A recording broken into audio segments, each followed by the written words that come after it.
Assalamualaikum warahmatullahi wabarakatuh. Anak-anak, alhamdulillah pada kesempatan kali ini kita bisa melanjutkan pelajaran kita.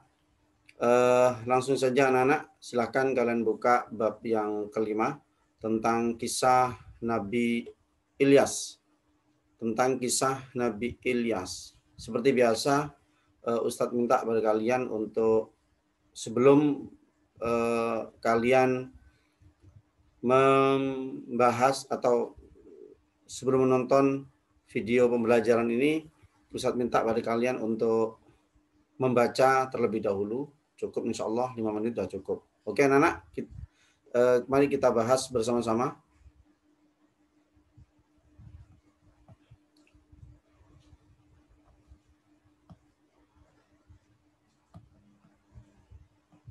Nah,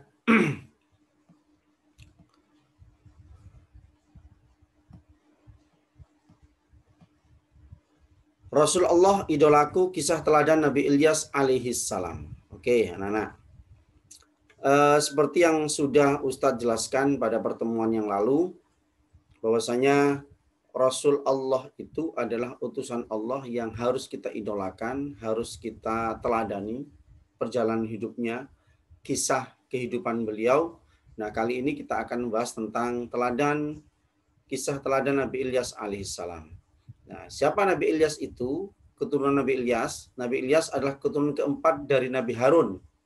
Ya, Nabi Ilyas adalah keturunan keempat dari Nabi Harun. Ia diutus oleh Allah kepada kaumnya, yaitu Bani Israel. Jadi Nabi Ilyas ini juga masih keturunan dari Bani Israel. Sama dengan Nabi Musa, sama dengan Nabi Daud, Nabi Sulaiman, ya, ini sama. Bani Israel pada waktu itu menyembah patung, yaitu berhala yang namanya Baal. Nah, Bani Israel yang masih kafir itu tidak beriman kepada Allah, ya, durhaka, menentang, bahkan mereka membenci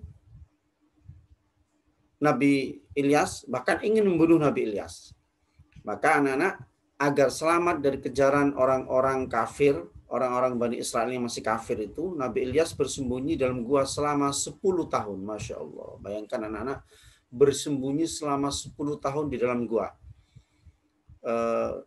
Kita coba deh, kita bayangkan diri kita sendiri, nah anak-anak, kalau kita cuma di rumah saja, nggak kemana-mana, ya. Sempat kemarin kita beberapa minggu di rumah saja, nggak boleh kemana-mana karena dilarang kita keluar kota, kita dilarang. Kalau ataupun kita keluar dari tempat kampung kita, kemudian kita harus pakai pakai masker dan lain sebagainya, ya. Kita ke masjid, ke musola juga sempat dilarang, kan nggak enak di rumah terus. Ini bayangkan, ini di dalam gua selama 10 tahun, Masya Allah. Luar biasa. Ini kalau bukan punya sifat yang sabar luar biasa, nggak akan bisa seperti ini. Kemudian, karena kedurhakaan orang-orang kafir itulah Allah menurunkan musibah kekeringan. Di sana tidak pernah turun hujan selama 3 tahun, Masya Allah. Nggak turun hujan selama 3 tahun. Akibatnya apa? Akibatnya kalau nggak ada hujan, tanaman, binatang ternak itu mati. Ya, jarang tanaman yang bisa hidup, mati semua. Kan 3 tahun nggak ada hujan. 3 tahun nggak ada hujan. Nah, kemudian karena banyak tanaman yang mati, banyak ternak yang mati, maka kelaparan di mana-mana. Gitu ya. Kekurangan makan. Ya, karena nggak ada yang bisa dimakan. Nggak ada hasil panen, nggak ada. Tumbuh-tumbuhan juga bisa hidup. Gitu ya. Nah, setelah kaumnya sadar, Nabi Ilyas berdoa kepada Allah. Ya, Nabi Ilyas berdoa kepada Allah.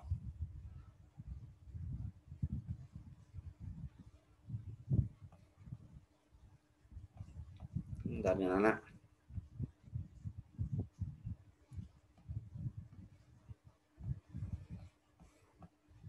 Ya, Nabi Ilyas berdoa kepada Allah.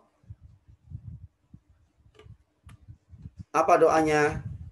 Nah, doanya agar musibah ini segera dihentikan. Dan doa Nabi Ilyas ini didengar dan dikabulkan oleh oleh Allah. Namun begini anak, setelah doa Nabi Ilyas dikabulkan oleh Allah, musibah itu hilang sudah. Artinya hujan sudah diturunkan oleh Allah, tumbuh-tumbuhan sudah bisa tumbuh dengan baik, tanaman hasil panennya juga sudah ada. Tapi setelah semuanya itu berhenti, musibahnya berhenti dengan doa Nabi Ilyas kepada Allah Subhanahu wa taala, maka anak-anak Bani Israel yang kafir ini kembali durhaka kepada Allah Subhanahu wa taala. Tidak mau menyembah kepada Allah Subhanahu wa taala, bahkan kembali lagi menyembah kepada berhala. Nah, akhirnya oleh Allah ditimpakan musibah lagi oleh Allah. Lebih berat daripada yang pertama. Ya. Nah, apa musibahnya? Ya tadi itu mereka banyak kekeringan lagi, ya. Kemudian gempa yang dahsyat sehingga mereka banyak yang meninggal dunia. Kemudian yang selamat siapa? Yang selamat cuma orang-orang yang beriman kepada Allah, beriman kepada Nabi Ilyas, ya, menyembah kepada Allah Subhanahu wa taala. Dan oleh karena itu, anak-anak, selanjutnya sebelum terjadinya azab yang Allah berikan kepada kaum Nabi Ilyas, maka Nabi Ilyas dan kaumnya terlebih dahulu meninggalkan tempat itu, akhirnya selamat, gitu ya. Nah, mari ini anak-anak, seperti biasa Ustadz akan tampilkan sebuah film. Mari kita saksikan bersama. Kita ambil keteladanan dari kisah ini.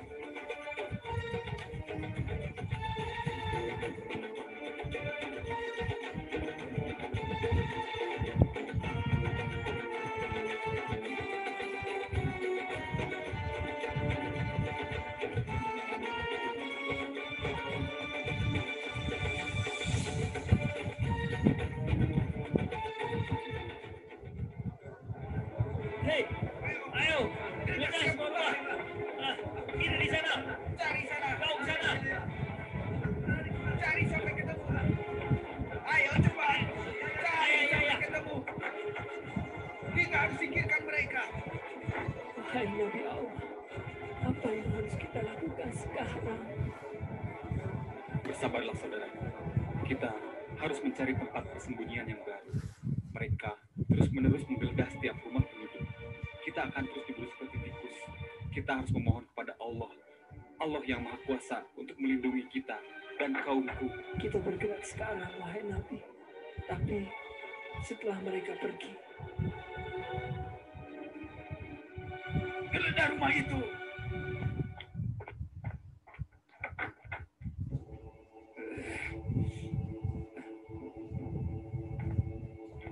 Kosong tuanku, sudah tidak ada orang lagi di dalam.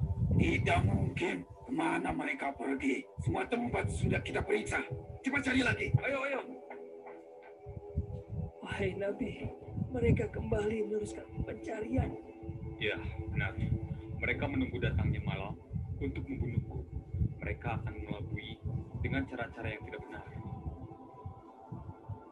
Sepi dan gelap malam, itulah yang mereka tunggu, agar memudahkan mereka melakukan aksi tanpa diketahui oleh kita. Kita harus berlindung pada Allah. Kita harus percaya kita akan menempati tempat yang baru di mana kita dapat tenang melaksanakan perintah-perintahnya. Saudara-saudara, masih ada waktu sebelum gelap. Ya Allah, sesungguhnya aku telah menyampaikan kebenaran kepada Bani Israel dengan segala daya upayaku. Namun, mereka tak percaya, ya Allah. Bahkan mereka menghina dan menyiksa kami. Ya Allah, cabutlah nikmat yang selama ini kau berikan kepada mereka. Mereka yang berkepala batu. Mereka sangat bandel sekali, ya Allah. Aku tidak sanggup lagi. Maafkan aku, ya Allah.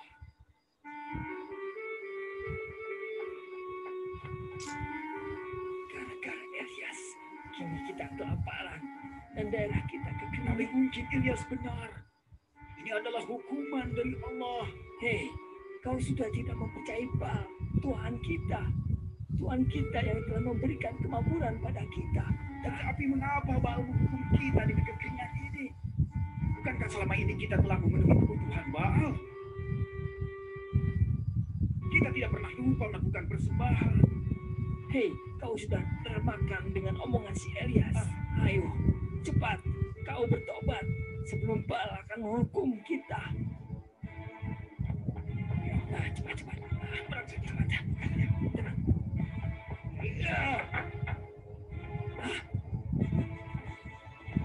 Tadi mereka di sini, sekarang mereka pergi.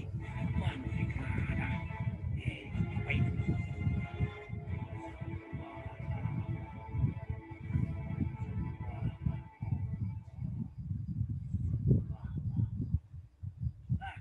Itu pasti Elias. Kita tidak punya musuh lain kecuali dia. Jadi dia bersembunyi untuk menghindari kita. Benar. Kita harus berpencar besok. Mungkin mereka masih bersembunyi di rumah yang masih terpenghuni. Kita harus terus mencarinya. Cari sampai dapat. Periksa semua rumah.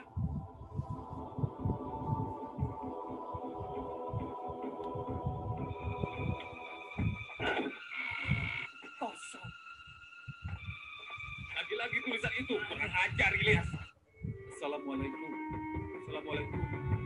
Waalaikumsalam.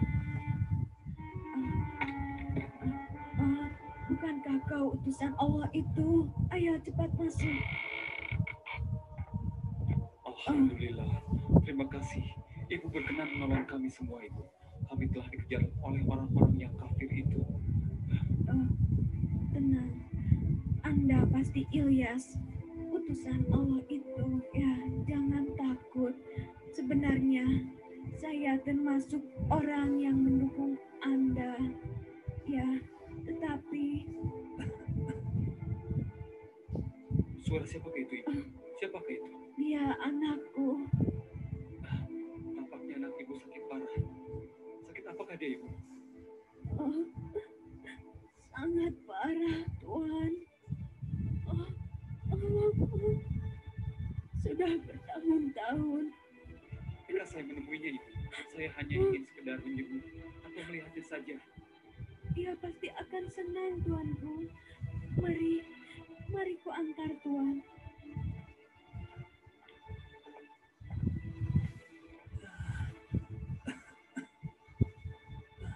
Tuhan, Anda pasti Elias, orang yang mengaku sebagai utusan Allah itu. Benar, saya adalah sungguh-sungguh utusan Allah itu, terutama kaum kita. Namaku Eliasa. Saya pernah mendengar apa yang Tuhan ajarkan dari ibu saya. Tuhan mengajarkan orang kaya agar membantu kepada miskin. Tuhan pula yang mengajarkan semua orang untuk saling mengasihi. Dan yang paling mengagumkan, Tuhan memberitahu bahwa ada Tuhan yang amat perkasa, yang menciptakan langit dan bumi, dan yang memegang nyawa setiap makhluk yang hidup. Aku bersaksi bahwa tiada Tuhan yang wajib disembah melainkan Allah. Mengapa orang sakit-sakitan yang justru membela wahai Allah? Pemuda ini cerdas, dan aku merasakan semangat yang besar saat melihat matanya dan kugenggam tangannya. Sembuhkanlah ia dengan izin-Mu ya Allah. Saudara-saudara, kini tak ada lagi tempat bagi kita untuk bersembunyi. Bani Israel telah menempatkan seorang penjaga di setiap rumah yang kosong. Kita harus pindah ke tempat yang baru. Wahai Nabi, di sekitar kita sesungguhnya banyak orang-orang yang mendukung perjuangan Anda, wahai Nabi. Bagaimana jika kita menyebar para penduduk Allah ke rumah-rumah yang mendukung perjuangan Anda, wahai Nabi? Dan yakinlah. Ya, pemikiran yang baik sekali, Ilyas. Kita cari rumah pengikut kita yang berpenghuni banyak. Sehingga para prajurit yang melihat sepintas selalu tak akan curiga dengan bertambahnya seorang anggota keluarga untuk mengelabui para prajurit Bani Israel. Bagaimana? Bagaimana kita pergi sekarang?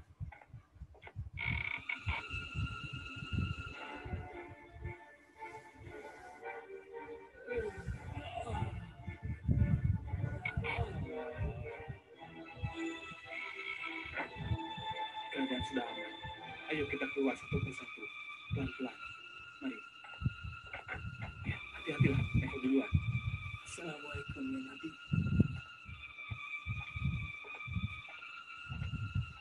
Baiklah, hati-hati ya selanjutnya. Baik, hati-hati kamu. Jangan sampai terdengar oleh mereka. Allahu Akbar. Berilah Nabi. Assalamualaikum. Waalaikumsalam.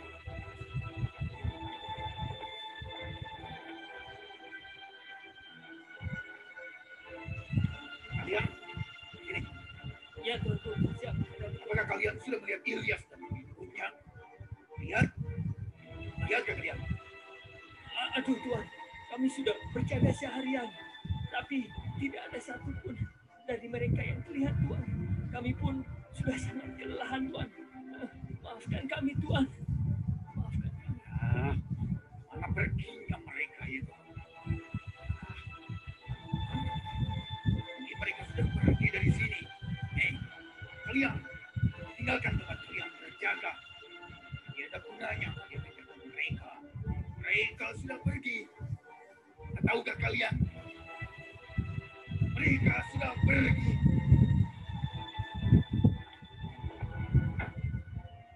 Alhamdulillah ya Allah. Kini mereka tidak mengejar-ngejar kami kembali ya Allah. Terima kasih. Panas sekali.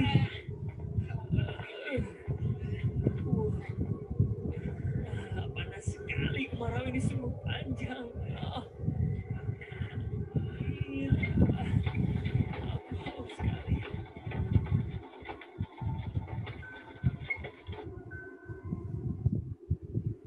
Maka kemarau ini benar-benar luar biasa.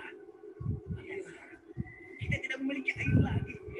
Wah, benar kemarau ini. Ayo, kita temui pemimpin kita.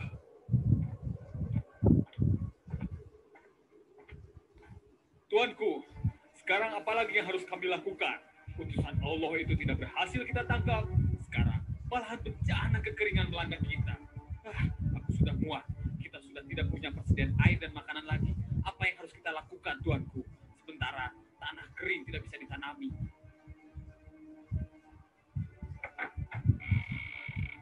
Tuanku, kita sudah tidak memiliki air lagi. Seluruh mata air sudah kering. Habis sudah riwayat kita. Bencana ini membuat rakyat semakin susah diatur. Aku takut sebentar lagi mereka akan berontak.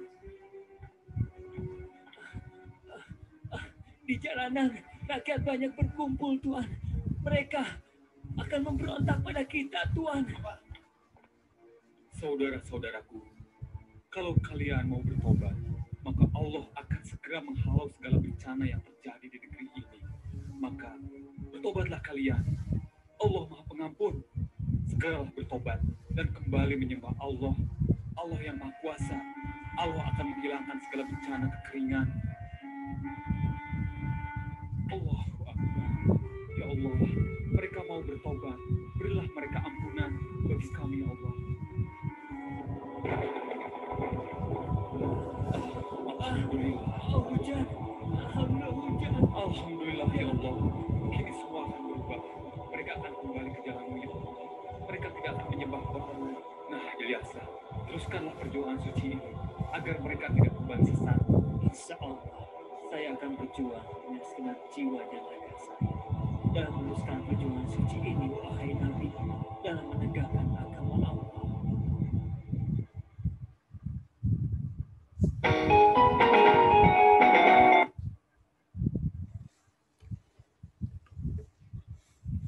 Ya anak-anak, alhamdulillah kita sudah saksikan bersama kisah teladan dari Nabi Ilyas.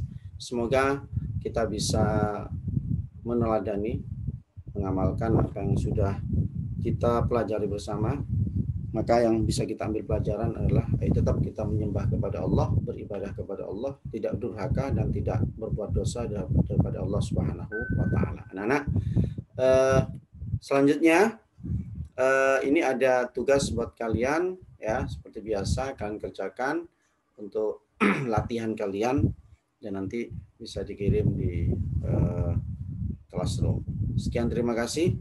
Ustaz akhiri. Assalamualaikum warahmatullahi warahmatullahi wabarakatuh.